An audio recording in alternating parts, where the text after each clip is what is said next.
அம்பாசமுத்திரம் சட்டமன்ற தொகுதியில் பிற கட்சியின் ஆதரவுடன் சீமான் அவர்கள் வேட்பாளராக நிறுத்தப்படுவதாக தகவல் வந்த வண்ணம் உள்ளது. இதை பற்றி நீங்கள் என்ன நினைக்கிறீர்கள்? அம்பாசமுத்திரத்தில் பொது வேட்பாளராக நாம் தமிழர் கட்சி ஒருங்கிணைப்பாளர் அண்ணன் சீமான் அவர்களை பொது வேட்பாளராக்க வேண்டும் என்ற பேச்சு அடிபடுகிறது. உண்மையில் அண்ணன் அவர்கள் தனித்து நிற்க வேண்டும் என்ற கொள்கை உடையவராக இருந்தாலும் இந்த தேர்தலில் அம்பாசமுத்திரத்தில் எல்லா கட்சிகளும் பொது வேட்பாளராக நிறுத்தினால் அண்ணன் நிற்க வேண்டும். ஏனென்றால் வெற்றி பெற்று சட்டமன்றத்திற்கு செல்கின்ற போதுதான் தமிழ் இனத்திற்கு இன்றைக்கு தேவையான அரசியலை சட்டமன்றத்திலே பேசுகின்ற ஒரு ஆற்றலாக ஆளுமையாக அண்ணன் இருப்பார். அவர் அப்படி இருக்கின்ற பொழுது அதற்கான அரசியலை செய்யக்கூடியவர்களாக, திட்டங்களை தீட்டக்கூடியவர்களாக அவர்கள் இருப்பார்கள். அவர்களை வலியுறுத்தக்கூடிய ஆற்றல் அண்ணனுக்கு உண்டு. ஆகவே அதை நான் அந்த இதை வரவேற்கிறேன். தமிழ் தேசத்துக்கான குரல் அங்கே ஒலிக்கல, பிரதிபலிக்கல. அண்ணன் சீமான் போனதான் அதுக்கு வந்து சாத்தியப்படும். தமிழுக்கும் தமிழ்நாட்டுக்கும் மண்ணுக்கும் மக்களுக்கும் அரசியல அண்ணன் சீமான் மட்டும் தான் பேசுவாங்க, மற்ற யாரும் பேச மாட்டாங்க. அதுக்கான நோக்கமும் இல்லை அவங்களுக்கு.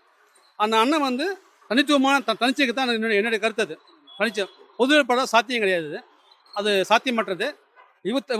ஒரு சொந்த முயற்சியில் தான் அண்ணன் வெற்றி பண்ணோம். அதான் வந்து நிலையானது. நாளைக்கு ஒரு விமர்சனம் இல்லாமல் கடந்து போக முடியும். அடுத்த இந்த தேர்தல் நின்னா அடுத்த தேர்தல் மக்கள் அதை மேற்கொள் கட்டுவாங்க. அது தவறான விடயமா இருக்கும். அப்படி பொது வேட்பாளரா எல்லாரும் அண்ணனை ஏத்துக்க மாட்டாங்க. அப்படி சிந்தமன சீமானை வந்து பொது வேட்பாளர் நிக்க சொன்னா கூட நிக்க வேண்டியது இல்லைன்றது என்னோட கருத்து. ஏன்னா நாம நம்ம காலில் நின்று தான் இது பண்ணுவோம். அப்படியே அந்த பொது வேட்பாளர் நின்று அண்ணன் ஜெயிச்சு சட்டமன்றத்துக்கு போனாலும் இவர்கள் 234 பேர்ல ஒரு நிமிடம் கூட ஒரு நாளைக்கு கொடுக்க மாட்டாங்க, பேச விட மாட்டாங்க, எங்கேயோ கடைசியாக உட்கார வச்சிருப்பாங்க. ஒரு பலனும் இருக்காது. அதில் நம்ம பொது வேட்பாளராக்கி அண்ணன் ஜெயிக்க வச்சோன்ற ஒன்று தான் இருக்குமே தவிர வேற எதுவும் இருக்காது. நாம் மக்களிடம் நம்ம கொள்கையை பேசி ஓட்டு வாங்கி நாமளா நம்ம காலில் நின்று தான் வெற்றி பெற்று போகணுமே தவிர இந்த பொது வேட்பாளர் அதுக்கு இதெல்லாம் ஒரு காலத்துக்கு உதவாது. அப்படியே இது பண்ணி நம்ம போய் என்ன செஞ்சேன்னு கேட்பான். அப்படி இருந்தாலும் 5 வருஷம் கழிச்சு உங்களால் என்ன செய்ய முடிச்சுன்னு கேட்பான். அதை நம்ம மக்கள் மன்றத்தில் போராடி அதன் மூலமாக நம்ம இது பண்ணிக்கலாம் எல்லாத்தையும். இப்போ இந்த காவிரி பிரச்சனையே பாருங்க, நம்ம மக்கள் மன்றத்தில் நின்று சாய்ச்சி காட்டுறோம். இத்தனை அரசியல் கட்சிகள் செய்யலை, ஆனால் நம்ம செய்கிறோம்ல. அதனால சொல்கிறேன். இப்போ தஞ்சாவூரில் நடக்கிற 27ஆம் தேதி நடக்கிற போராட்டம் வந்து நாம் தமிழர் கட்சி, தமிழ் தேசிய பெரிய இயக்கம், காவிரி உரிமை மீட்பு குழு எல்லாரும் சேர்ந்து பண்ணுறாங்க. ஏன்னா இதை வந்து வேற எந்த அரசியல் கட்சியாவது செய்தா நாம தான் செய்யும். அதனால நாம வந்து பதவியில இருந்தாலும் சரி இல்லாட்டி சரி நாம இதை செய்ய முடியும். அதனால பொது வேட்பாளருங்கிறதுலாம் தேவை. இதுவரை சட்டமன்றத்தில் பேசாத விஜய் முதல் முறையாக சட்டமன்றத்தில் பேசியுள்ளார். தங்களது கருத்து என்ன? அதாவது காங்கிரஸோட வந்து அலைன்ஸை முடிச்சிட்டோம் அப்படிங்கிறதுனால அப்போ அவர் ஒரு கை காட்டிட்டு போனார். யார்? ஸ்டாலின். அது ஒரு மூத்த நடிகர். இன்னைக்கு அந்த காங்கிரஸோட சேர்ந்து அந்த அலைன்ஸையே ஒழிச்சு கட்டினதுனால இவர் சட்டமன்றத்திலேயே அப்படி காட்டிட்டு போறார். ரெண்டுமே கூத்தாடித்தனம், வேற என்ன பண்றது? அது சட்டமன்றம் என்பது மக்களால் தேர்ந்தெடுக்கப்பட்ட உறுப்பினர்கள் மக்களுடைய உரிமைகளுக்காக, நலனுக்காக திட்டங்கள் தீட்ட தான் மக்கள் தேர்ந்தெடுத்திருக்கிறாங்க. ஆனா சட்டமன்றத்தை பார்த்தீங்கன்னா இவர்கள் சின்ன பசங்களுடைய விளையாட்டு கூடம் போல, அரட்டை அடிக்கிற கூட்டம் போல நடைபெற்று கொண்டிருக்கிறது.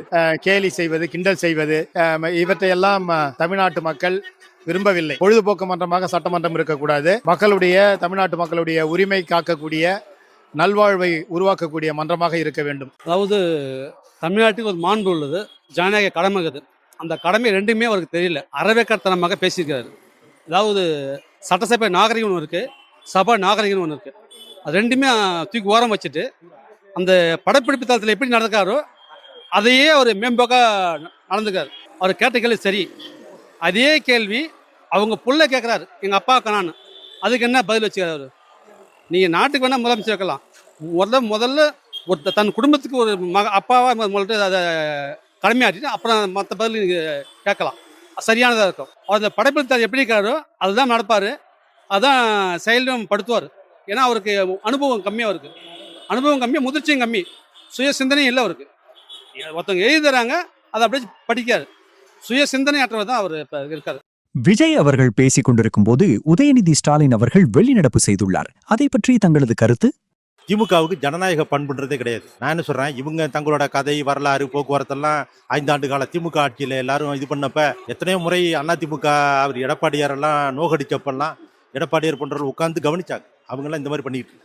ஆனால் இவர்களுக்கு விஜய் பேசிக்கிறதே சகிச்சுக்கிற மனப்பான்மை இல்லை. ஏன்னா இவங்கெல்லாம் பரம்பரை மன்னர்கள் நினப்பு. கருணாநிதி குடும்பத்துக்கு பரம்பரை மன்னர்கள்னு நினப்பு. அதனால தான் விஜய் பேசுறதையோ மற்றதையோ கேட்க சகிப்புத்தன்மை இல்லை. அதனால தான் எந்திரிச்சு ஓடுறாங்க. நான் என்ன சொல்கிறேன், நீங்கள் ஜனநாயகம்னா என்ன? அவரு முதல்வர், ஆளுங்கட்சி. அப்போ நீங்கள் நின்று தானே ஆகணும். நீங்கள் எதிர்க்கட்சி வந்து உங்களோட கடமை என்ன? உட்காந்து அவர் என்ன பேசுகிறாரோ அதுக்கு முடிஞ்சோன்னா பதில் பேசுறது தானே உங்களோடது. கேட்க முடியல, சகிப்புத்தன்மை கிடையாது. ஆனால் நீங்கள் பேசினா மட்டும் சட்டமன்றத்தில் எல்லாரும் கேட்கணும். இது கருணாநிதியோட ஜனநாயக பண்பு. அது பேரம் வரைக்கும் இருக்கு.